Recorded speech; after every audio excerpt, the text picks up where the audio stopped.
Es un inmenso placer estar aquí de regreso con todos ustedes y quiero anunciarles que vamos a iniciar un ciclo que es muy interesante. Este ciclo tiene que ver con la actualidad del mundo. ¿Qué es lo que está ocurriendo en el mundo? ¿Por qué lo que está ocurriendo en el mundo está ocurriendo? ¿Cuáles son los factores? ¿Cuáles son los orígenes? ¿Hacia dónde vamos? No pretendo parecer vidente ni más faltaba, pero resulta que en la historia prácticamente todos los ciclos son predecibles. Todo ha sido cíclico a lo largo de la historia de la humanidad y ese ciclo jamás se rompe. Se manifiesta de distintas formas, pero la esencia es la misma. El objetivo es el mismo. Las consecuencias son las mismas, unas más nefastas que otras, otras más positivas. En fin, lo que quiero decir con esto es que quiero que entre todos pintemos este panorama actual para saber en qué estamos, para dónde vamos. Y sobre todo que me preocupa profundamente el hecho de que todavía no sabemos qué les estamos dejando a nuestros hijos, qué está ocurriendo con ellos y con los nietos. Así que por eso vamos a hacer un ciclo relativamente largo sobre todas estas temáticas que en este momento agobian a la humanidad y que inciden de manera determinante en la vida cotidiana y en todos los aspectos culturales, familiares, sociales, religiosos, políticos, aún en lo deportivo. En todo influye. Pero es que este es un rompecabezas que hay que ir armándolo para poder entender cuál es el paso a paso, por dónde vamos, de dónde venimos, cuál es el paso que estamos dando, cuál deberíamos evitar y demás. Así que los invito cordialmente para que me acompañen en todo el ciclo, porque va a ser como capitulado uno tras otro el tema, pero temas que van encajando con el anterior porque se pertenecen, porque o son causa o son consecuencia, porque interactúan. Lo que ahorita llaman los sociólogos una interacción transversal. Todo es transversal, porque no se puede concebir política sin cultura, cultura sin religión, religión sin folclor, folclor sin idiosincrasia, idiosincrasia sin educación, en fin, todo está ligado uno con otro. Pero obviamente antes de empezar yo les quiero pedir comedidamente que se suscriban al canal y que si colman sus expectativas, mis temas y lo que yo cuento, le den me gusta y activen la campanita también para recibir notificaciones y cosas por el estilo. Y más adelante les voy a recordar los grupos en las distintas redes sociales para que ustedes se vayan familiarizando con esos grupos y se vayan vinculando a los grupos. Pues bien, después de decir todo esto, comienzo con contarles que hay algo que es inherente a la naturaleza del hombre y es su capacidad de observación. Y justamente esa capacidad de observación es la que lo ha salvado a través de toda la historia. Sin esa capacidad de observación, el hombre nunca podría haber entendido ni la naturaleza ni sus fenómenos. No habría podido entender los ciclos de las cosechas, los ciclos de las lluvias, los ciclos de calor. No lo habrían podido entender si no hubiera tenido esa capacidad de observar. Y esa capacidad de observar empieza de una manera muy elemental. Quienes madrugan, a los que les gusta madrugar y ver salir el sol, podrán observar que todos los días el sol en el oriente sale de una parte diferente. Pongámoslo en estos términos que al comenzar el año empieza a verse en una partecita, pongamos todo el horizonte está aquí. En un extremo del horizonte empieza a aparecer el sol. Y al día siguiente un poquitito más acá, y cada día va avanzando en esa línea del horizonte. Pero llega un momento determinado en que lo deja uno perplejo esto, queda sorprendido. Al siguiente día, el sol vuelve a aparecer en la parte de atrás. ¿Pero por qué? Si uno está esperando que cope todo el horizonte en el transcurso del año. Y resulta que no, que se devuelve. Pero se devuelve por una razón muy elemental, Para los primitivos era complicado entenderlo, pero lo entendieron.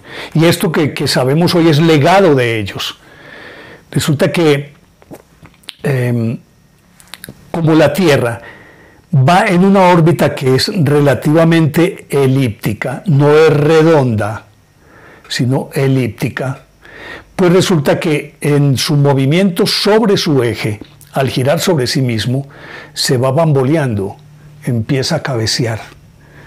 Hagan de cuenta ustedes que es un trompo cuando empieza a perder velocidad que va cayendo, entonces empieza a bambolearse así. Eso se llama movimiento de peonza o el declive de peonza. Peonza en este caso es trompo. Y por lo tanto ese cabeceo hace que hay momentos del año en los que ese cabeceo está aquí adelante, pero hay momentos del año en que ese cabeceo está aquí atrás. Entendiendo que el año hay que dividirlo en 4 ciclos, que son los que manejaron siempre los primitivos. Esos ciclos son 3 meses de primavera entre el 21 de abril y el 21 de junio. 3 meses de verano entre 21 de junio y 21 de septiembre. 3 meses de otoño entre 21 de septiembre y 21 de diciembre. Y 3 meses de 21 de diciembre a 21 de marzo. Ese día de marzo es lo que se llama el punto vernal o el comienzo real del año astronómico. El año no comienza el 1 de enero, eso es una convención, eso es un invento. Aparte de eso, pues dependiendo de las sociedades o de las civilizaciones y el tipo de calendario que manejemos, tienen puntos de partida diferentes en el año. Creo que para los chinos es por allá en el mes de abril y cosas por el estilo. Simplemente dependiendo del calendario que manejen. Pero nosotros en el calendario occidental, nuestro año comienza el 21 de marzo. El 21 de marzo es cuando se ve que retrocede un poquito el sol en su salida y marca el punto de partida para la primavera. Se llama el equinoccio de primavera. Equinoccio de primavera porque ese día, el periodo de luz y de oscuridad de ese día son exactamente iguales. Igual. Y ahí comienza la primavera. Hablaba de esos 4 ciclos del año, la primavera es el primero, el verano es el segundo, otoño el tercero, invierno el cuarto. Bueno, empieza ese 21 de marzo. En ese momento la Tierra, en su movimiento de traslación alrededor del Sol, está apareciendo sobre una constelación que se encuentra aquí. Por decirlo de alguna manera, trato de hacerlo lo más gráfico posible y de una manera muy artesanal y muy elemental, porque yo de esto no sé. Yo investigo, leo un poquito y trato de interpretarlo desde mi perspectiva, desde mi capacidad de entendimiento. Y con seguridad cometo muchísimos errores, y ahí es donde aparecen ustedes para que me corrijan, ahí es donde aparecen ustedes para que me ayuden. Entonces, en su movimiento de traslación, la Tierra está girando alrededor del Sol, y durante 30 días aparece frente a una constelación que está aquí. Se demora 30 días para atravesarla. A los 30 días entra en la otra, y en la otra, y en la otra, y en la otra, hasta completar las 12 constelaciones, que en este caso nosotros las conocemos como signos zodiacales. Entonces aparece frente a un signo 30 días frente al siguiente signo, 30 días frente al siguiente signo, y así por el estilo. Una vez que completa su periplo alrededor del Sol, en los 365 días vuelve al punto de partida, a ese punto vernal del que les estaba hablando, que coincide con ese 21 de marzo, que es el equinoccio de primavera, y comienza de nuevo la vuelta al Sol para hacer el mismo recorrido frente a las 12 constelaciones que en este caso llamamos signos. Pero resulta que el Sol, que no está quieto, sino que el Sol va también avanzando a través de la Vía Láctea, cumpliendo su año galáctico, hace su año galáctico. Y como es el cuerpo más poderoso que existe en este grupo que llamamos sistema solar, entonces al desplazarse va arrastrando a todo ese cortejo se lo va llevando. Pero resulta que el Sol se demora lo que la Tierra se demora en 30 días para pasar de una constelación a otra. El Sol se demora 2160 años. Entra en una constelación y va, avanza y avanza y avanza a lo largo de la Vía Láctea hasta llegar a 2160 años, que en este caso, pongámoslo, podría entenderse como un mes solar. El mes solar sería de 2160 años. En ese lapso, obviamente que sabemos que en el universo todo influye en todo, porque es energía. Para empezar, por las leyes básicas de la naturaleza, gravedad, todo esto, pues entonces sabemos que está atado a eso y se demora 2160 años. Bueno, transcurren 2160 años, pasa a la siguiente constelación ya. Aquí sí tendríamos que hablar más en términos de constelación que de signo. Y sigue avanzando otros 2160 años, otros 2160 años, hasta completar su vuelta completa en su órbita, al que hemos llamado año solar. Para ello se demora 25.920 años. Se redondea más o menos, dicen los científicos, 26.000 años. 26.000 años para cumplir todo su periplo. Entre tanto, ¿cuántas vueltas le ha dado la Tierra al Sol? Imagínense ustedes. 2.160 vueltas. Que estamos hablando de un año terrestre. Y resulta que en ese lapso, en esos 2.160 años, es cuando se desarrollan las culturas que corresponden a esa época. Ese periodo de 2.160 años es lo que llamamos una era. Esa es una era, esos 2.160 años. Y durante esos 2.160 años, naturalmente, como les decía, se desarrolla una cultura que va aparejada a una religión, a un sistema político, a un sistema económico, a un sistema cultural. Tiene vida propia. Ese lapso de 2.160 años tiene vida propia y no se puede comparar con ningún otro, porque tiene sus propias características, sus propias formas de expresarse y sus propias consecuencias a las acciones que se ejecutan allí. Después de que, recuerden ustedes que decíamos que hay un día en que parece que se devuelve un poquito el Sol y que llega al punto vernal, lo que llama precesión de los equinoccios, ni más, es decir, que sale antes. Y todo eso para determinar realmente cuándo es que comienza todo este ciclo. Pues yo sé que ustedes han oído hablar de que estamos en la nueva era. Me parece muy simpático cuando hablan de la nueva era.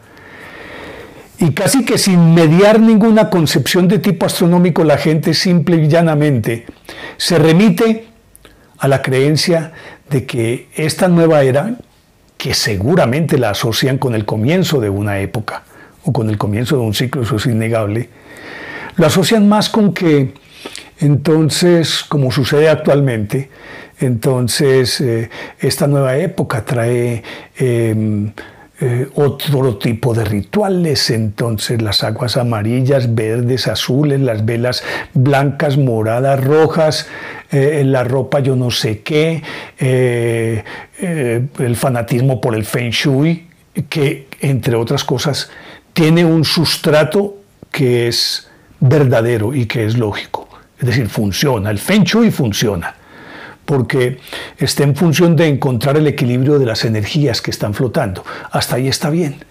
Pero lo triste de esto es que todo el mundo entonces comienza a vivir de una manera sincrética, es casi que un sincretismo, o está viviendo como en un sincretismo. Entonces, por eso combinan la angelología, los ángeles, con las hierbas, con los sahumerios, con los olores, con los sabores, con las velas, con todo ese tipo de cosas que innegablemente, yo creo que no tiene pues ninguna base sólida para darle un sustrato o un sustento científico. Es pura superchería, es pura superchería. Es depositar la fe del carbonero en unos calzoncillos amarillos para que nos vaya, unos calzones amarillos para que nos vaya bien el próximo año. Eso tiene que ser superchería. Eso se sale de toda lógica. Pero bueno, la gente cree, a la gente hay que respetarle esas creencias. Y por lo tanto, lo mejor que uno puede hacer es decir, bueno, si eso es lo que usted cree, perfectamente. Esa es la parte que yo diría más bien folclórica. Pero regularmente, no sé si ustedes hayan oído hablar de esto que les estoy hablando hoy, o para ustedes es noticia de primera mano, o es un tema nuevo, por decirlo de alguna forma. Yo creo que para la mayoría de la gente este es un tema nuevo, esto es algo distinto. Si se quiere, para muchos podría parecer novedoso, pero esto es algo que conocen nuestros ancestros desde antes de la aparición de la escritura. Desde mucho antes, cuando vino la última glaciación, ya sabían esto. Desde mucho antes, cuando comenzó la agricultura, ya lo sabían. Sin embargo, nosotros no lo sabíamos. Y uno le pregunta a la gente, bueno, ¿y la nueva era qué es? Y dice, no, es esto y esto. Pero no. Es decir, ¿en qué era estamos? ¿Qué está empezando? Es probable que encontremos en un grupo de 10, 3, 4 personas que nos digan, estamos llegando a la era de Acuario. Pues para información de ustedes, después de este preámbulo que les he hecho, en efecto estamos entrando en la era de Acuario. Esas 2160 vueltas alrededor del Sol, que vendrían a ser el mes solar, que a su vez sigue el ritmo de constelación en constelación, vagabundeando alrededor del centro de la Vía Láctea. Pero yo creo que podemos dejar aquí porque quiero retomar esto para contarles realmente si estamos en la era de Acuario o no. Lo que sí les puedo asegurar es que en este momento no estamos en una época de cambio. Estamos en un cambio de época. Bueno, vamos a dejarlo así de este tamaño y a invitarlos cordialmente para que ustedes recordarán que les conté que en Facebook llegamos al tope, ahí no nos permite más, entonces tenemos el grupo de Ilógico en Facebook. Entren e inscríbanse en el grupo de Ilógico en Facebook. O pueden entrar a Instagram, @Néstor Armando Alzate TV 2021. Y pueden entrar también a Twitter en Ilógico Producciones. Ahí estamos todos agrupaditos y es aquí donde vamos a desarrollar todas estas actividades. No olviden entonces suscribirse. No olviden, si les gustó este tema que abordé hoy, darle me gusta. Y si ustedes quieren, pues activan la campanita para que reciban notificaciones y demás. Así que por ahora, a ustedes muchísimas gracias. Y esto apenas comienza, porque podría parecer que esto es muy traído de los cabellos. Sí, para el común de la gente esto es ilógico. Pero lo lógico no puede excluir lo ilógico. Lo lógico no se puede construir con muchos elementos que dicen, no, ¿eso qué va a funcionar con esto? Lo lógico tiene de ilógico y lo ilógico tiene de lógico. Así que por ahora muchísimas gracias. Nos encontramos la próxima vez y no se lo pierdan, que esto apenas lo hemos medio rasguñado. Así que recuerden suscribirse. Y aquí los estoy esperando en Ilógico. Chao.